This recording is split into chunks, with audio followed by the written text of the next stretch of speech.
Seigneur, que tu prennes toute ta place dans ce lieu. Seigneur, que toi aies bien ton serviteur, Seigneur. Celui que tu as choisi celui que tu as mis à part, mon Dieu. Oh Seigneur Dieu, qu'il soit ce canal de bénédiction. Seigneur Dieu, merci parce que tu nous honores par ta présence.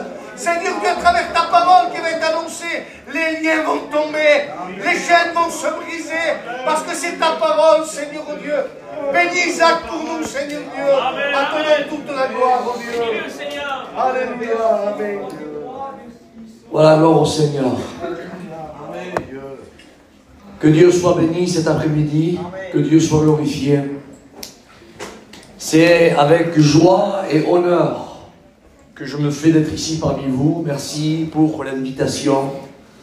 Merci à vos serviteurs qui s'occupent de cette merveilleuse œuvre qui est l'œuvre de la jeunesse. Merci mes copains, que Dieu vous bénisse. Amen. Je sais que ces réunions ne sont pas faites en vain. Il n'y a rien qui se fait en vain. Je veux répéter ce que tu sais déjà. Dieu est là parmi nous cet après-midi. Amen. Je ne sais pas de quelle façon tu l'imagines, tu l'évalues, tu le pèses, je ne sais pas.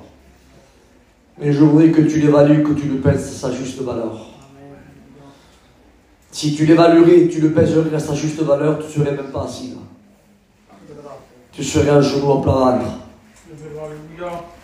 Le front contre le sol, en train de pleurer à ses pieds, de lui demander pardon. Ah, mes frères et mes sœurs, tu as fait le bon choix d'avoir donné ta vie à Dieu. On a pris la bonne part comme Marie. Alléluia, c'est une part qui ne nous sera jamais ôtée, dit la parole de Dieu. Je l'ai prêché hier soir, mais je me suis arrêté à un point. Mais j'aimerais continuer sur le deuxième point, qui n'a rien à voir avec le Saint-Esprit conduit cet après-midi. Mais la Bible déclare, frères et sœurs, et toi qui ne connais pas Dieu, il dit c'est une part qui ne lui sera jamais ôtée. Et dans le texte grec, c'est dans les racines profondes, on ne va pas rentrer dans le grec, je ne sais pas, voilà, il faut là faire du grec ou ce que vous voulez, on est des Roubaix, on est des Chitans, on parle comme un Chitan. J'ai appris tout simplement à travers la parole de Dieu comme mes copains, et on vous transmet ce qu'on a appris, ni plus ni moins. Mais c'est beau, écoutez s'il vous plaît. Il dit que c'est une part qui ne sera jamais ôtée. Et dans la profondeur du texte, avec frères et sœurs, c'est comme Marie aurait déposé au pied de Jésus son destin. C'est comme elle aurait pris son destin, et pendant que Marthe s'occupait à faire les divers soins domestiques, mais elle avait choisi de rester au pied de Jésus. Et Jésus la regarde et dit, c'est une part qui lui sera jamais ôtée. Et dans la profondeur du texte, c'est comme Marie aurait pris son destin et elle aurait choisi volontairement de remettre son futur, son destin au pied de Jésus. Amen. Et Jésus dit, le fait que tu remets ton destin entre mes mains, que tu remets ton futur entre mes mains, c'est un futur, c'est une part qui ne te sera jamais ôtée. Amen. Amen. Il n'y a pas de meilleure garantie, de meilleure assurance. Alléluia, que de donner, amen, ta vie à Jésus. Amen. Alléluia. Alors cet après-midi, on va lire la parole de Dieu, car c'est important de lire la parole de Dieu. J'aimerais faire deux lectures avec vous. Alors la première, c'est, amen, peut-être pour toi qui ne connais pas Dieu, essayer de te secouer, essayer de t'interpeller cet après-midi, essayer de te bouger un petit peu, de ta vie un petit peu de jeunesse un petit peu monotone que tu as avec un petit peu avec le monde, avec ce qu'il essaye de t'éblouir, de t'aveugler. J'aimerais avec une main invisible cet après-midi, c'est de te dire voilà, là tu es devant la vérité, tu es devant cette grande vérité, il faut que tu écoutes le message, amen, de la vérité, car tout ce que tu écoutes dans ce monde est factice, passager, poursuite et du vent, dit la Bible. Mais ce que tu es en train d'écouter cet après-midi, c'est un message où ça peut faire volte-face pour toi. Où tu peux passer, comme dit la parole de Dieu, des ténèbres à son admirable lumière. Amen. De la mort à la vie. Amen. D'une éternité loin de Dieu à l'enfer. Je dis bien l'éternité, c'est long l'éternité. Je ne parle pas de 20 ans, je ne parle pas de 30 ans, de 40 ans, je ne parle pas de 60 ans, de 80 ans, de 100 ans. Écoutez, 80 ans, c'est pas grand-chose. voilà, moi plus à peu près le même âge ou quelque chose près, mais aujourd'hui on se retrouve, voilà, on est bientôt, voilà, jeune grand-père, je le dis quand même, hein, mais quand je réfléchis, je dis Seigneur, c'est pas possible, il s'est passé 40 ans, 45 ans, je comprends pas. Ça passe très très vite. D'ailleurs, tu as qu'à te regarder, toi, tu as 20 ans, et rappelle-toi quand tu avais 7-8 ans, tu vois la petite courir au milieu de toi, là, et tu dis, je me rappelle, quand j'avais 5-6 ans, 7 ans, et maintenant j'ai 18 ans, j'ai 19 ans, ça va passer quand même, mais je te promets, il va se passer autant, mais tu t'en rendras pas compte. Et tu auras 35-36 ans. Moi, si Dieu tarde à venir, s'il se passe autant que la vie que j'ai passée, là, j'ai 92 ans. Oh, c'est inimaginable. Mais ça, c'est la réalité de la vie. Mais qu'est-ce que c'est 40 ans, 60 ans, 90 ans, 80... Qu'est-ce que c'est par rapport à l'éternité? C'est rien. Je vais donner une comparaison qui n'a encore rien à voir. 92 ans, 100 ans par rapport à l'éternité, c'est rien. Tu pourrais comparer ça à quoi, Isaac? C'est quoi cette bouteille d'eau là par rapport aux océans? Est-ce que c'est beaucoup? C'est rien. Et puis l'océan, à côté de l'éternité, c'est encore rien. Sans Dieu. Et j'aimerais employer ce texte comme départ qui va nous servir de tremplin pour introduire le mot de Dieu. Regarde ce qui s'est passé à un homme. Ça se trouve dans le livre des Actes des Apôtres, au chapitre 24 et au verset 24. Quelques jours après, Félix vint avec Drusille, sa femme qui était juive, et il fit appeler Paul. Il entendit sur la foi en Christ, mais comme Paul discourait, alors je vous redonne le chapitre de verset, Actes des Apôtres, chapitre 24, verset 25. Mais comme Paul discourait sur la justice, sur la tempérance et sur le jugement à venir, Félix, effrayé, imaginez, effrayé, dit à Paul, pour le moment, retire-toi. J'aimerais faire une deuxième lecture qui se trouve dans le livre des Juges, au chapitre 14 et au verset 14. Il leur dit,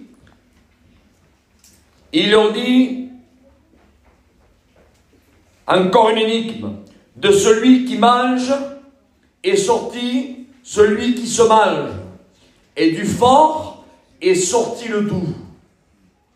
Pendant 3 jours, ils ne purent expliquer l'énigme. Amen. On va reprier le Seigneur si vous voulez bien. Et j'aimerais que tu fermes tes yeux et que tu puisses prendre en considération cet après-midi le message de la parole. Ce que tu es en train d'écouter, c'est la vérité. La Bible déclare, et avant de dire à un frère qui prie, je sais que TJ l'a fait, on va reprier une fois de plus. J'aimerais que tu essayes de te capter, pas faire la réunion pour la faire. À quoi ça sert de faire voilà, on a fait un rallye de 3h à 6h, de 6h à la mange avec les jeunes là, de 8h à 10h, et après le lendemain de 2h à 4h, et 3 jours comme ça, voilà, mais on a vu les jeunes, on a vu les Tarbés, on a vu ceux qui sont de Pau, on a vu avec les Toulousains, on a vu les Montaubanais, on a vu les Villeneuvois, on a vu les Limoges, bref, voilà, on a passé un moment. Alors, l'organisation, c'est bien, gloire à Dieu, moi je suis content de vous voir, que Dieu soit béni, tous les équipes, d'autres peuples sont là, mélangés, que Dieu soit loué. Mais le but de ces réunions ne sont-elles pas organisées et faites dans un seul but, à un seul fin, que les âmes rencontrent Jésus? C'est pas ça? C'est pour celui, amen, qui est venu fatigué et chargé, repart, alléluia, avec le joug, amen, de Jésus qui est doux et le fardeau de Jésus qui est léger. Amen. Et avant de commencer, d'expliquer seulement ce court texte, Paul parle avec un haut gradé. Et Paul, comme un chrétien, il explique sa foi. Il aurait pu prendre des mots que Félix n'aurait même pas compris, malgré son crâne. Il a été levé au pied de Gamaliel, la plus grande école de l'époque. Paul, t'es pas n'importe qui, Paul. Je vous promets que s'il aurait voulu être compliqué, il aurait été compliqué. Hein. Mais le but, c'est pas de compliquer que les gens ne comprennent pas. Le but, c'est que les personnes comprennent. Qui est ce qui est en face de nous. Et Paul avait un monsieur qui était, voilà, qui n'était pas n'importe qui. Mais Paul, il a fallu qu'il utilise un langage à son niveau. Mais il aurait pu être un petit peu plus compliqué, parce que Paul était aussi hébreu. Mais il s'exprime à son niveau, il explique. Et il commence à parler un petit peu du juge. Il met sa foi en action. Il lui explique un petit peu le jugement à venir et tout ce qui doit se faire, bref, la foi du chrétien et tout ce qui va se passer. Et quand Félix est tellement captivé à travers la parole qui est en train de sortir de la part de Paul, que Félix va stopper la conversation. On va dire arrête. Comme quelqu'un, par exemple, cet après-midi, là maintenant, pendant la prédication, qu'un se leverait et dit « Oh, pas Isaac, arrête !» Voilà, c'est quand est-ce la prochaine rallye, je reviendrai le mois prochain.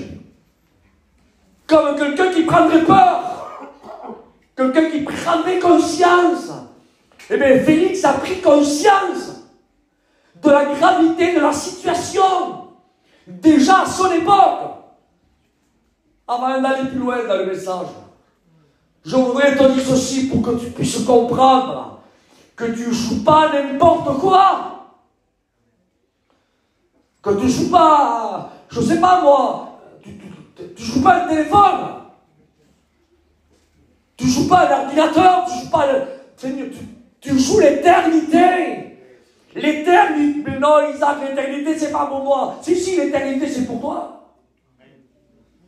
Car Dieu a tant aimé le monde qu'il a donné son Fils unique, afin que quiconque, et dans le mot quiconque, il n'y a pas d'âge, qui est à l'intérieur, dans le mot quiconque, c'est pour toi ce message. Les réunions qui sont faites, c'est pour toi. Non Isaac, l'éternité c'est pour toi. Prends-le comme tu veux Isaac, tu vas me faire peur, mais c'est pas grave. Amen, si la parole de Dieu doit te faire peur pour t'amener au pied de Jésus, alors moi je dis que Dieu soit loué. Amen. J'aimerais qu'on prie le Seigneur. Amen, amen. Alléluia. Tu pries le Seigneur, mon frère. Oui, toi, vas-y. Encore revient toute la gloire, Seigneur. Merci encore, mon Dieu, pour tout ce qui est fait dans cet après-midi, Seigneur. Voici, mon Dieu, Seigneur, ta parole qui va être annoncée, Barodével. Fais-toi connaître dans le cœur de celui qui ne te connaît pas, Seigneur. Que tu puisses agir puissamment, mon Dieu. Enlève toute opposition qui n'est pas à ta gloire, Seigneur Jésus. Bénis ton serviteur que tu as choisi, que tu as mis à part, Seigneur. Rappelle-lui les mots que tu l'as mis dans son cœur, mon Dieu. Et à toi revient toute la gloire et l'honneur, Dieu. Merci, Barodével. Amen. Alléluia. C'est pour toi. Mets ton nom cet après-midi. La réunion, elle est pour toi. Amen. Écoute bien ce que je te dis. Au nom du Seigneur, je voudrais t'interpeller. Alléluia. Il était question d'un homme, un haut gradé, quelqu'un que financièrement, pécuniairement, tout lui allait bien. Quelqu'un qu'on lui déballait le tapis rouge. T'es pas n'importe qui, Félix. T'es quelqu'un de très très important dans la société de l'époque dans laquelle il vivait. Et bien, quand il a écouté la parole de Dieu qui sortait à travers le oin de Dieu, et bien Dieu est en train même de lui parler aussi à Félix, parce que Dieu aimait aussi Félix, comme il t'aime aussi à toi. Amen. Et Félix, quand il a écouté la parole, il a stoppé la réunion. Arrête, Paul, arrête. Il s'effraya. Il a eu peur. Un homme comme lui? Mais qu'est-ce qui te fait si peur, Félix? Je pourrais lui poser la question, moi. T'as tout pour être bien. T'as une épouse, t'as une maison, je sais pas, t'as les finances qui sont bien, tu as des galons, tu es respecté. Quand tu vas quelque part, c'est Monsieur Félix, tu es en haut gradé, t'es pas n'importe qui. Mais qu'est-ce qui te fait peur? De quoi t'as peur? La Bible ne mentionne pas, on ne sait pas ton sujet, si tu es malade, si tu en as pour 3 mois à vivre ou 6 mois, alors disons que lui était en bonne santé, on dit ça comme ça parce que la Bible ne numéro pas comme quoi il était malade, j'aimerais lui poser la question avec vous, mais Félix, qu'est-ce qu'il te faisait peur? Qu'est-ce qui t'a fait trembler? Mes frères et sœurs et amis, toi qui ne connais pas Dieu, ce qui a effrayé Félix, ce n'est rien d'autre que le message de la vérité. Le message de la vérité. La vérité.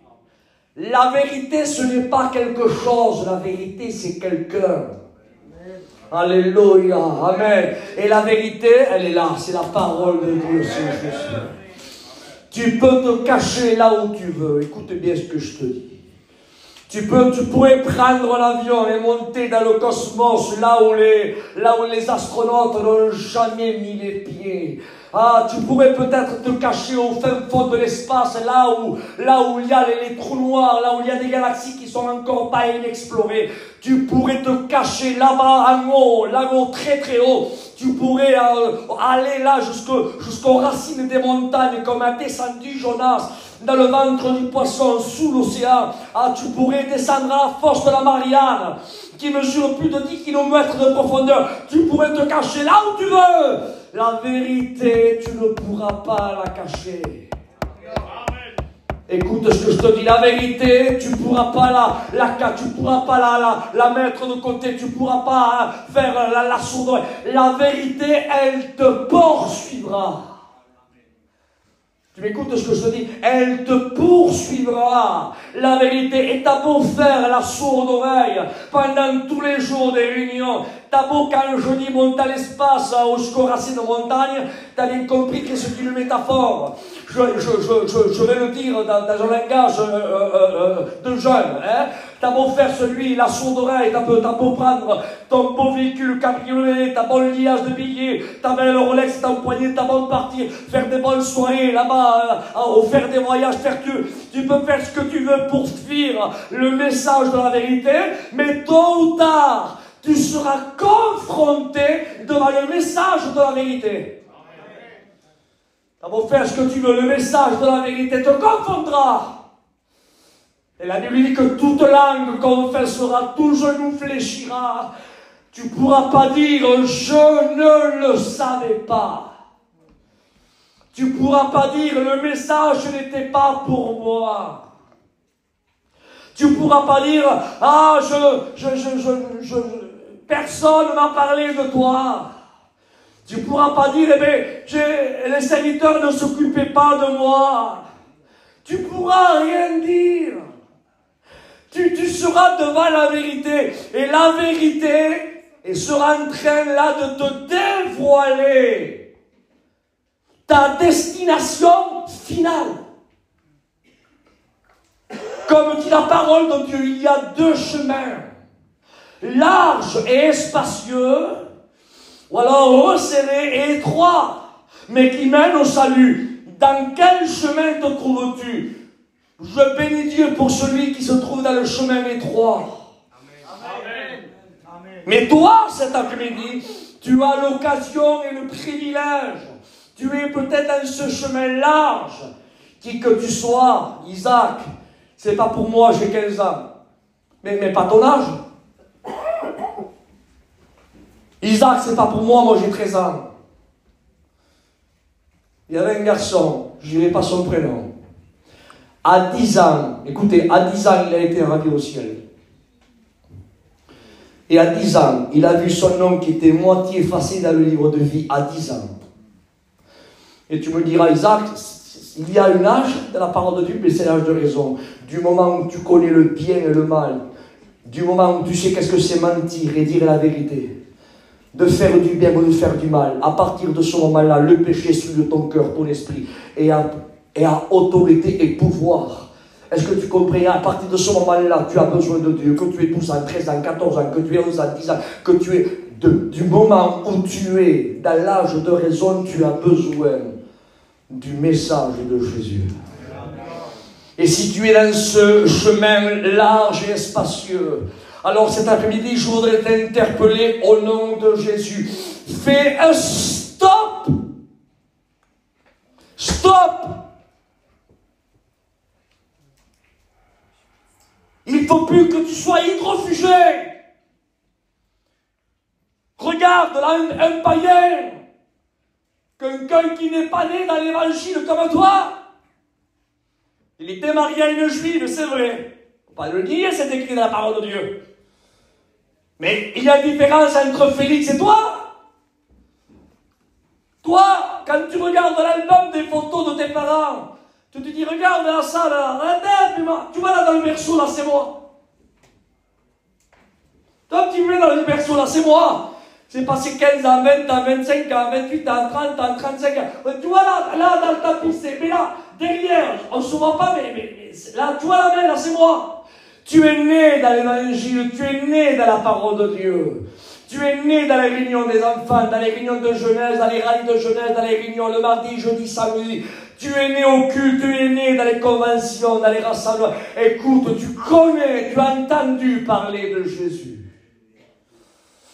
Que feras-tu? Disant, je voudrais que tu me presses notre méchant, moi plus beau, je sais pas, plus instructif. Écoute, je te mets devant le pied du mur cet après-midi. Que feras-tu? À quoi ça sert que je te prêche là de l'étoile Proxima, elle est à 4 ça sert à quoi? C'est à rien. Je te parle pour toi. Tu as besoin de Jésus.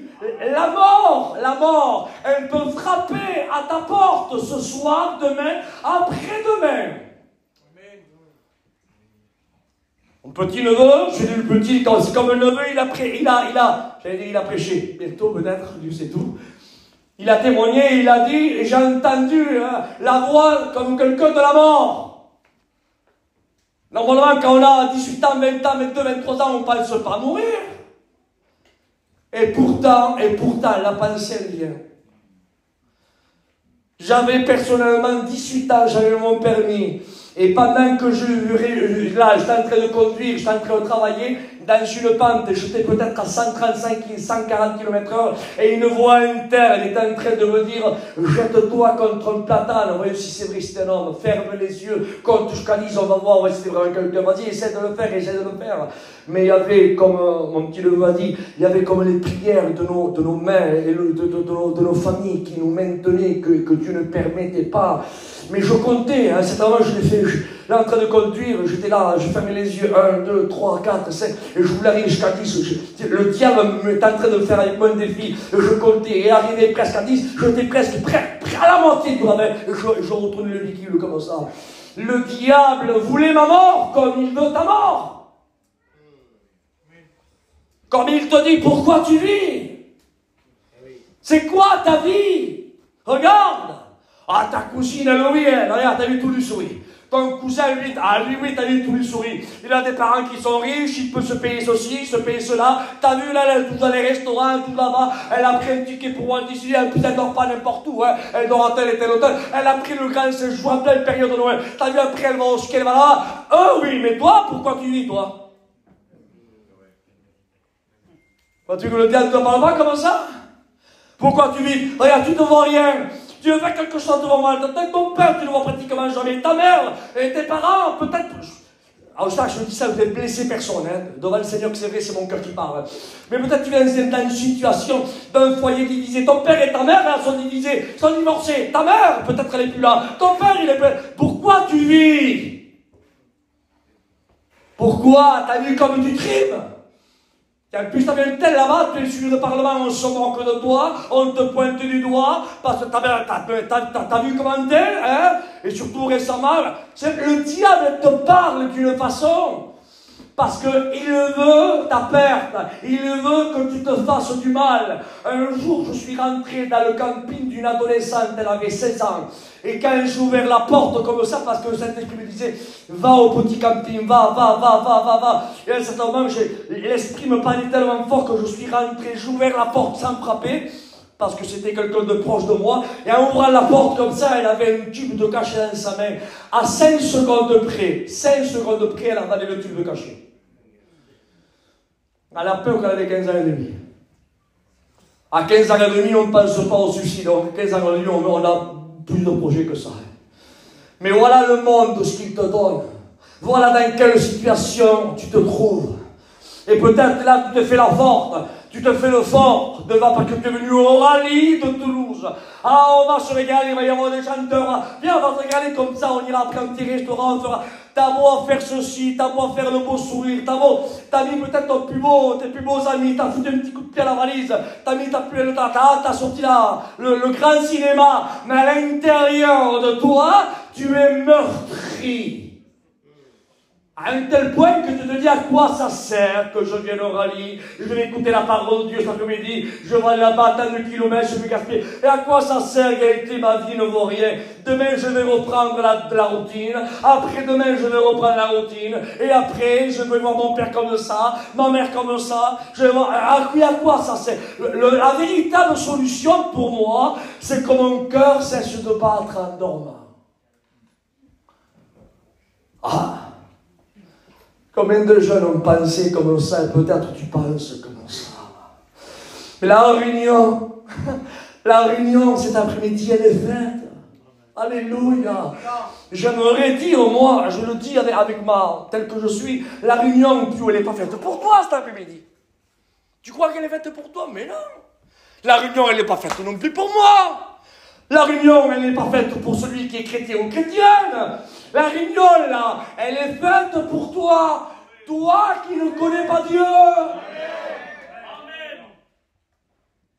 Pendant que le monde te rejette, pendant que tes copains te pointent du doigt, pendant que ta famille peut-être te calomnie, pendant que le diable te dit tue-toi, il y a quelqu'un dans le ciel qui a animé ses serviteurs. Il leur a dit, faites une réunion, je vais vous apporter des armes que le diable est en train de leur mettre des esprits suicidaires. On va les arracher du feu.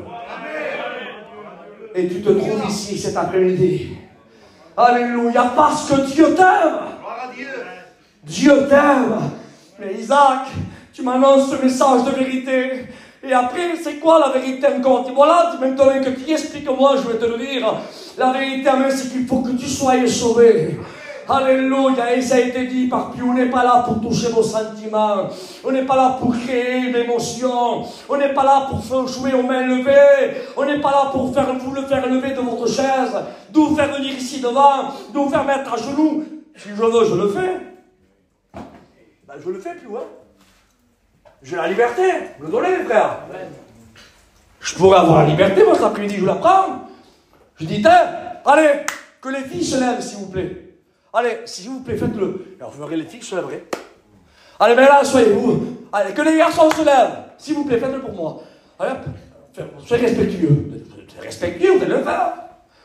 Imaginez-vous. Allez, enlevez toutes les chaises, s'il vous plaît, les candidats, serviteurs de Dieu, aidez-moi. Enlevez toutes les chaises, que tout le monde vienne devant, là. Tout le monde va le faire. Parce qu'on est un peuple, on a des mœurs, on a quelque chose à nous de respectueux. Je sais que vous avez été bien élevés et vous allez respecter les serviteurs de Dieu. Donc, vous allez respecter, vous allez le faire. Et quand même, je vous dirai, mettez-vous à genoux. Je suis sûr et certain que même que vous n'êtes pas chrétien, vous allez vous mettre à genoux. Pourquoi? Parce que vous avez grandi dans une famille respectueuse et vous allez le faire. Mais vous croyez que tout ça va changer votre vie? Vous croyez que tout ça va faire de vous des hommes et des femmes qui vont naître de Dieu? Vous croyez que par rapport à ça, vous allez rentrer au ciel? Écoutez, que mes paroles ne vous choquent pas. Et on n'est pas là pour faire des concours de prédication de messe. Non, loin de là. C'est mon cœur qui parle et je laisse la Bible parler. Écoutez, on est là pour annoncer la véracité de la vérité de la parole. Si tu veux échapper à l'éternité, à l'enfer et au tourment, il faut que tu acceptes Jésus. Et après, ah, mais attention, accepter Jésus, c'est accepter de se repentir. Accepter de demander pardon. Accepter de reconnaître notre état. Il faut que tu reconnaisses ton état. Alors je peux être maladroit parce que je sais que les jeunes sont friands à la blague. Donc je sais que les jeunes c'est un petit peu délicat. Et ça démarre au quart du tour. Et quand un s'allume, après, ça se... C'est comme, vous avez vu, comme un château de cartes, ça se contamine. Alors je vais être quand même... je vais essayer d'être trop maladroit. Je vais essayer de cibler un peu mon langage. C'est comme quand vous êtes devant le miroir. Écoutez, excusez-moi, voilà, j'emploie, je suis sage dans mon langage. Hein. Si j'ai la cravate, là, vous la voyez bien la cravate? Si je la mets là, la cravate, voilà, comme ça vous rigolerez pas, je reste dans un certain... Alors, si je la mets là, vous comprenez bien que le miroir me reflètera que la cravate est là. J'ai beau, moi, sortir dehors et de dire, non, j'ai la cravate bien. Non, j'ai la cravate qui est bien.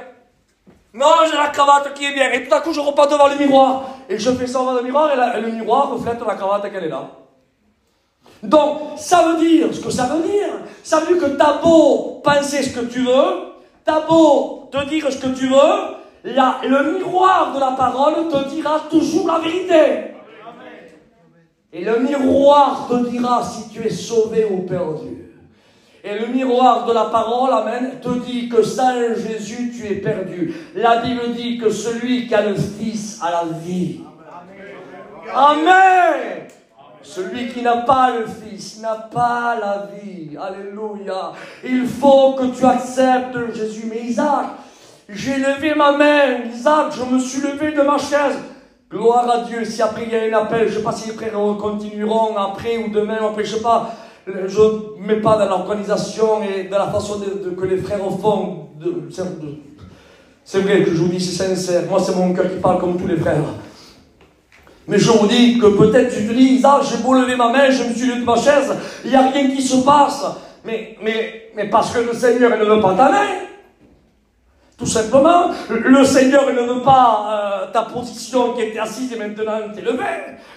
Ce que le Seigneur veut de toi, c'est que tu reconnaisses ton état. C'est quoi reconnaître ton état? Isaac, t'as la cravate sur le côté, mon Isaac, ça fait lâche. Enlève-la, mets-la bien, ça fait lâche. Ça fait honte. Eh bien, la vérité, c'est ça. C'est que tu es perdu. Tu n'as pas le Seigneur. Si le Seigneur vient, tu vas à l'enfer pour l'éternité. Il faut que tu le comprennes. Et il faut que tu repartes de ce lieu avec Jésus. Amen. Si simple que ça, c'est si simple que ça. Et qu'est-ce qu'il faut que je fasse?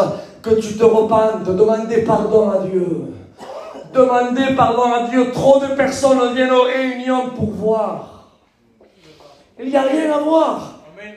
Mais dites-moi, qu'est-ce qu'il y a à voir? On est au camp de Gilistou, c'est ça, ça s'appelle comme ça. Je sais pas, il y a des Espagnols, il y a des voyageurs, des gitans. Qu'est-ce qu'il y a à voir? Dites-moi, qu'est-ce qu'il y a à voir? Je sais pas, il y a un pépitre là qui fait un travertin. Voilà, vous auriez pu vous appliquer un peu plus. Entre parenthèses, il fallait que je le dise, excusez-moi. Je décontacte un petit peu, hein, et on reprend. Donc, ça vous voyez, qu'est-ce qu'il y a à voir? Il n'y a rien à voir. Donc, il y a des personnes qui viennent pour voir. Alors, on va voir. Alors, je vais marquer ceci. Le peuple d'Israël, lorsqu'il était au pied du mont Sinaï, je ne ferai pas l'endurer ça, après je prie le Seigneur. Écoutez, au pied du mont Sinaï, regardez la différence qu'il y a entre l'écoute et la vision. Le peuple était là et il voyait, sur le mont Sinaï, il voyait la nuée. Il voyait les éclairs. Il voyait. Mais la différence qu'il y avait entre eux et Moïse, c'est que Moïse, lui, il entendait la voix de Dieu. Amen. Et c'est pas pareil. Amen. Le fait d'entendre des éclairs, de voir une nuée, ben, ça vous fait de vous quelqu'un qui dira, ben, t'as vu la réunion? Ah, comment il a chanté? T'as vu un éclair? T'as vu comme il a chanté? Ah, t'as vu une nuée? T'as vu la chorale là-bas, la nuée? Ah, et alors, ça fait quoi? Ben voilà. T'as changé ta vie? Non, non, t'as pas changé. Par contre, l'autre, il y en a certains que quand ils rentreront chez eux, ils diront pas, j'ai vu la nuée, j'ai vu l'éclair, merci. Ils diront, pendant que le frère prêchait, peu importe qui prêche, pendant que le frère prêchait, j'ai entendu une voix. T'as pas vu la nuée, toi? T'as pas vu celui qui chantait bien? T'as pas vu l'éclair, celui qui, la chorale, t'as pas vu, toi, tout ça, la façon? Non, moi, j'ai pas vu tout ça. Si, je l'ai vu, mais j'ai pas fait trop attention à ça. Moi, j'ai entendu une voix. Ah bon, et qu'est-ce qu'elle te disait, cette voix? Cette voix, elle m'a montré mon état intérieur. Elle me disait que si lui, il revenait, je suis perdu. Et que s'il m'arrivait quelque chose dans mon cœur, que si mon cœur cessait de battre à l'instant même, j'allais en enfer pour l'éternité. À ce moment-là, je demandais pardon. Le serviteur de Dieu n'a pas fait d'appel, rien. Hein. C'est parce que la foi, elle m'a tiré à ses pieds. J'ai demandé pardon. Mais j'ai commencé à ressentir quelque chose en moi. Une transformation s'est faite. Voilà la différence qu'il y a entre celui qui vient pour voir et celui qui vient pour entendre. Une différence énorme. Ah, prends-moi encore un autre exemple. Ils avaient gardé ceux qui viennent pour voir et d'autres ceux qui viennent pour entendre. Il y avait l'homme de Dieu dans un temps futur qu'on a appelé l'apôtre Paul. Mais il n'est pas né Paul, il est devenu Paul. Il est né Saul de Tarse. Il y a un certain moment, dit la parole de Dieu dans Acte 9, il était dans le chemin de Damas, là sur la route qui allait là d'Israël en Syrie. Et dans ce chemin-là, j'ai eu l'occasion d'y aller, qui se trouve sur la droite du mont Hermon, au pied du mont Hermon à Césarée de Philippe, là où il y a un chemin qui s'appelle le chemin de Damas, parce que à 30 km, il y a la ville qui s'appelle seulement Damas, il y a encore aujourd'hui. Et bien, dans ce chemin-là, il y a une lumière, écoutez, une lumière qui est apparue, là, et là, et les hommes qui étaient avec Saul, la Bible déclare, ils ont vu la lumière. Écoute, ça doit être choquant, hein? Comme maintenant, vous ici, là, hein, et tout à coup, on verrait une lumière apparaître. Non pas cette lumière-là, mais imaginez une colonne, là, une lumière qui éblouit tout le monde. Je suis sûr et certain que tout le monde sera à genoux, tous. Mais la Bible déclare que tous ont vu la lumière. Mais moi, je vous pose une question, mais comment ça se fait alors que tous ne sont pas nés de nouveau? Plus que tous ont vu la lumière. La différence qu'il y a, pourquoi tous ne sont pas nés de nouveau, pourquoi il y a eu seulement que Saul de Tarse qui est né de nouveau, c'est parce que Saul de Tarse, dans Acte 22, il précise, il dit que lui, amène à travers la lumière, il a entendu une voix. Amen. Amen. Alléluia. Amen. Pourquoi vous vous convertissez pas, vous? Parce que nous, on voit la lumière, on voit l'éclair, on voit, d'accord? Et alors, ça a changé ta vie intérieure, ça a changé ton cœur de pierre, il a mis un cœur de chair, tu es né de nouveau. Non! Pourtant, t'as bien vu, oui, j'ai vu. Et toi, Saul, à moi, je suis né de nouveau. Mais pourquoi, Saul? Parce que j'ai entendu une voix. Amen. Amen. Alléluia, comme Moïse, il a entendu la voix, amen, qui pénétrait, alléluia, son cœur et qui lui disait, Saul, Saul, pourquoi me persécutes-tu? J'aimerais te dire que ton péché te met une séparation entre toi et Dieu. Et Jésus te dit cet après-midi, arrête. Para, en espagnol, je vous le dis.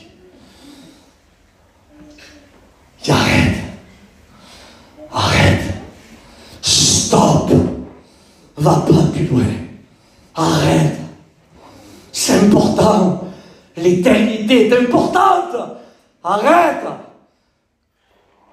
il faut que tu rentres au ciel. Amen. Non, il faut que tu rentres au ciel. C'est même pas une question de vie ou de mort. Parce qu'une question de vie et de mort, c'est une vie terrestre. Et Jésus a dit, ne craignez pas celui qui peut tuer le corps. C'est important, la vie sur terre, qu'on peut dire, parce que je l'ai pas dit. Mais par rapport à l'éternité, c'est ça avec l'océan. Est-ce que vous comprenez ça? Et à voir. C'est plus qu'une situation de vie et de mort. C'est une situation de salut ou de perdition pour l'éternité. Qu'est-ce que tu vas faire? Tu vas faire